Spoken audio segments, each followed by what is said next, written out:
Good morning, everybody, and welcome to another episode of Pubbing with PizzaDog. I just jumped in, as usual. Pubbing with PizzaDog is just where I jump into a live game and hopefully get some interesting action out of it. And it looks like the game I've jumped into here has a level 1 Roche. With heroes like Luna, Vengeful Spirit, Beastmaster, Lycan, and Witch Doctor on the side of the Radiant. They could get this fairly easily. I mean, they actually look like they're getting it quite quickly. But while they're doing that, I'm going to introduce the Dire as well. So on the offlane, we have Tidehunter. Mid lane, we have Tinker, Mirana, Morphling, and Wraith King. But the main thing is this level 1 Roche. This is going to give the Radiant such an advantage in the early game. And it doesn't look like the Dire coming to contest this. I mean, Tidehunter is wrapping around, but he just looks like he's looking to get the rune. He doesn't even have a sense. And there's the level 1 Roche. And now everyone's level 2, and they can look to press home their advantage. Okay, so the Radiant starting with items very good for doing level 1 Roche, like the Basilius on the Lycan, which really helped them not take too much damage. Now they just all rotate 5-man mid and look to pressure this tier 1 tower 30 seconds in. But this Tinker with the Martial Machines makes sure that they take a bit of damage, but they're just going to get this tower. This is going to be a tower dead unless the Dire rotate more heroes in.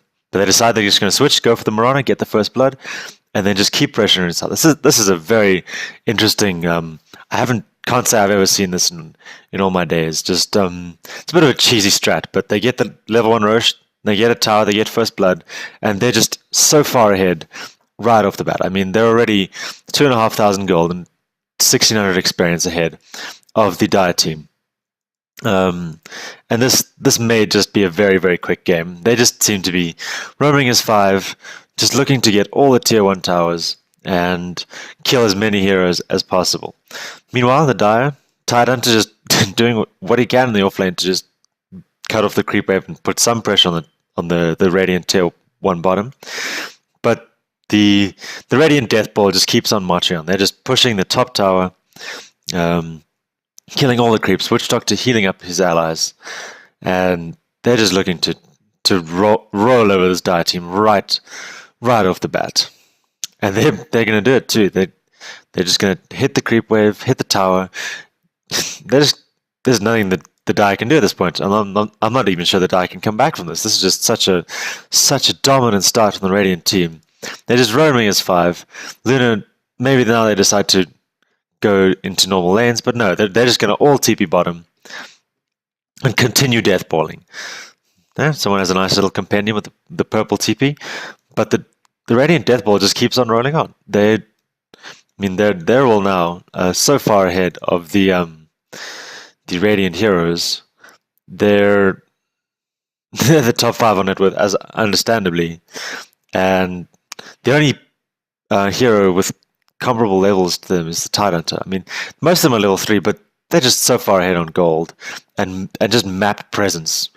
Just having taken all of the tier 1 towers within 3 minutes. This is madness. This is clearly a well coordinated team, just rolling over, just stomping some pubs, asserting their dominance over the poor other team. Tidehunter going with the max anchor smash, which is a nice build. But they will get the courier. So this might stall them slightly, but Lycan already has Vlads. They can just continue rolling with the lifesteal from the Lycan, the extra damage from the Venge and the Luna, and the extra attack speed from the Beastmaster. They just melt the Tidehunter.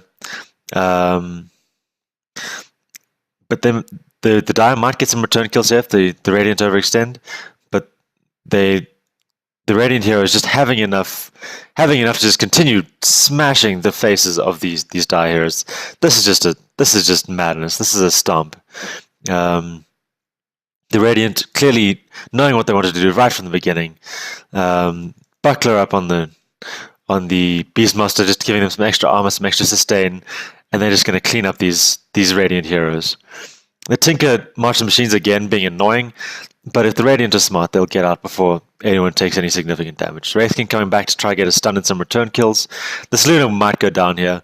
The Luna does go down, but she had Aegis, so she can just Chicken just come back with full health, full mana, and just run and just look to either turn or get out of there. And I think the Radiant here is just cleaning up here. The level and gold advantage is just too much to deal with now. Morphing to strength to try and get some survivability, but it doesn't morph too quickly. Lycan might go down here, but the Witch Doctor heal is just doing so much work.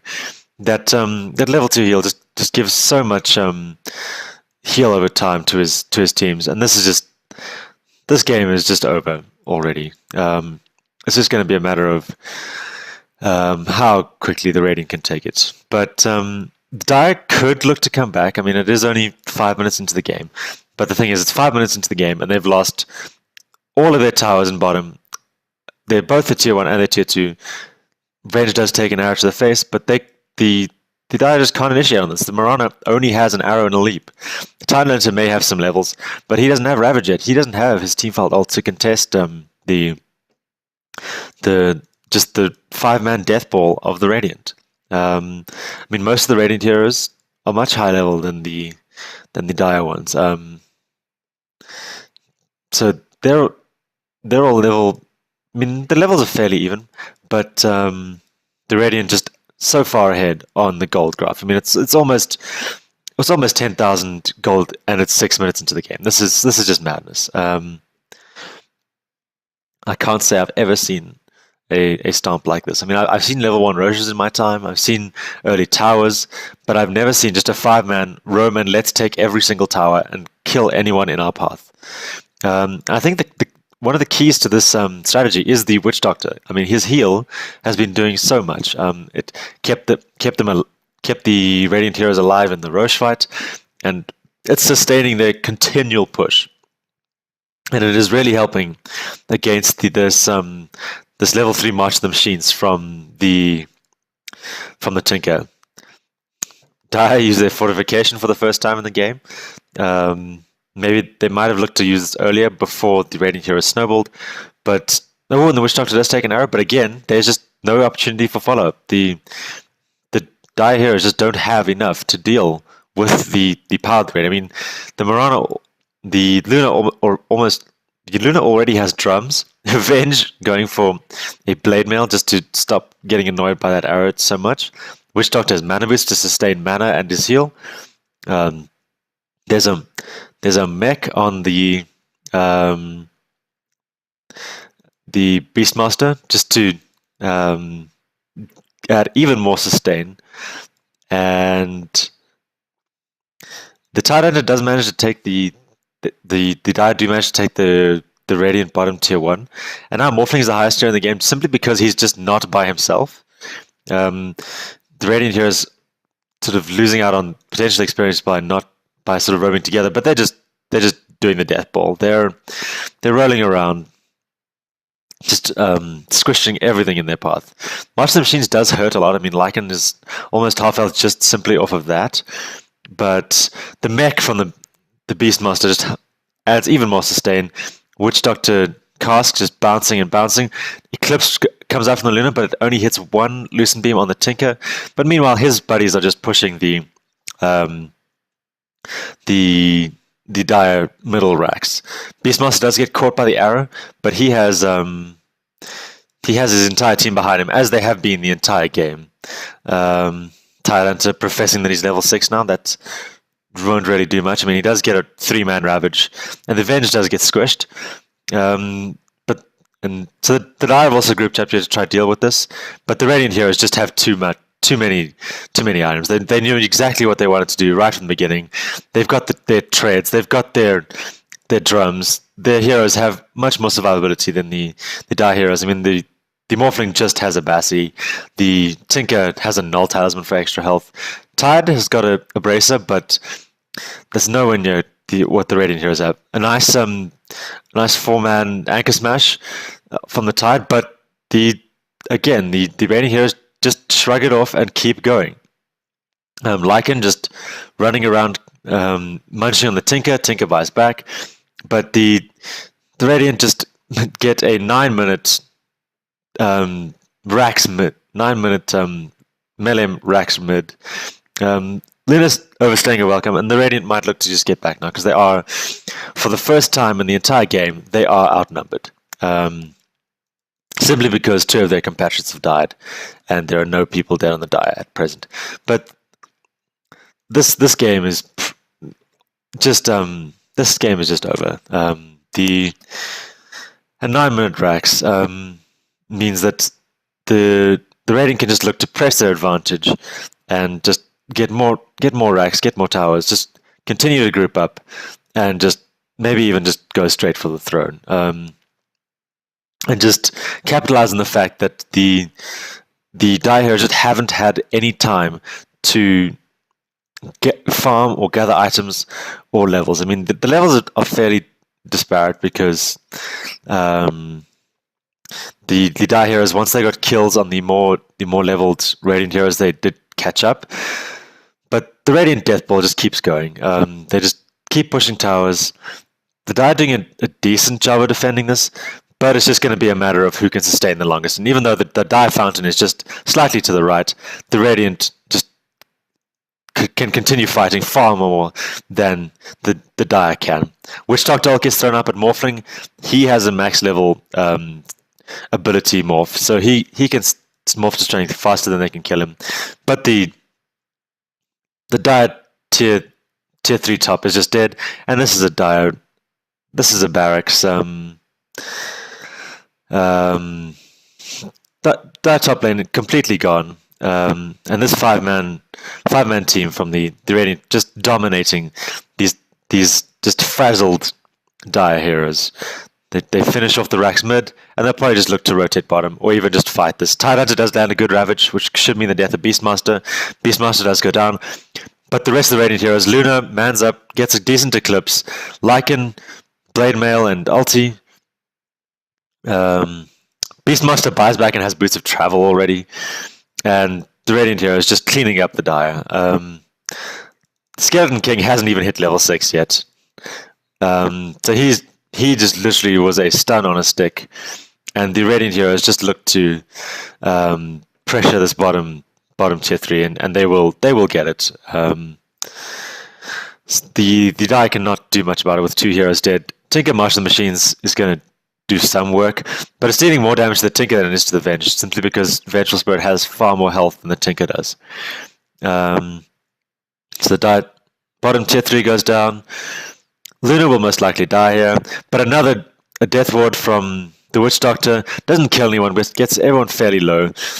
He just continues to cast that ult. Wraith King finally gets level 6, manages to clean up the Vengeful Spirit, but the Radiant might have overstayed their welcome here. Double kill for the Wraith King, but Lycan should clean up the Morphling here. He decides to turn and go for the Mirana. He's all on his own. He's going to die, but it's 2 lanes of racks at 12.5 minutes. This is one of the silliest games I've ever seen in my life. And what a game to catch so early in the morning. Just a complete and utter stomp. This has just been an exhibition in what you can do in pub games when you are a well-coordinated team with a distinct goal in mind. It's all started like right from the level one Roshan. Just helped the Radiant snowball so hard. They just continue to roam around as 5, getting towers, not worrying about the worry of splitting levels and farm. If they knew they could just get so much dominance from just roaming around the map, killing towers as they go, and as the Mirana says, just being tryhards. They just had their goal in mind from the beginning, and they executed it perfectly. Tidehunter roaming on his own, probably just wanting to get as far away from the Radiant as possible, just so he doesn't die. Maybe looking to cut the creep wave to stop the Radiant push, but it's not going to be enough. I mean, the Radiant creeps are just always constantly going to be pushing into the Dire base, and the Radiant is cleaning up the final set of racks. This is mega. Oh, not quite before 14 minutes, simply because of the glyph, but this is mega creeps at 14 minutes and 6 seconds. This is silly. TI5. Maybe they're looking to they're just making some jokes, just making the die hero just feel as bad as possible. There's literally nothing the die could have done once they got the level 1 Roche and continued to Deathball. They just knew what they needed to do. If the die had caught them out in their level 1 Roche before they got the experience and farm advantage that gave them to get things like the early buckler on the Beastmaster, and we have a pause here. Tidehunter just pausing to see his nice Ravage. But he's gonna die. It was just his last hurrah in the game. Witch Doctor ult, doing work, cleaning him up. Witch Doctor has Aghanim Scepter, but this game is over. Might be over before 15 minutes. This is not quite before 15, probably just after, because they'll look to get some more kills. Lots of buybacks from the die heroes, but this game is just done. And they might get a couple of return kills, but it doesn't even matter. Their Ancient is down, and this game is over. 15 minutes and 12 seconds into the game. Just showing the power of a well-coordinated team, just with a clear idea and executing it to perfection. They knew what they wanted to do from the beginning. They knew they just wanted to 5-man Deathball. They picked the right heroes to do it from the outset. They got the right item progression, things like the mechanism and the Drum of Endurance helping them to sustain. And thank you for joining me in this very, very short Pubbing with PizzaDog game. You can find me on twitch.tv/PizzaDogDodo, or on YouTube, or on Twitter at JodiOdg, at JODIODG. And I hope you enjoy this game and look for me casting here on out. And I hope to see you all soon. Thank you so much for joining me.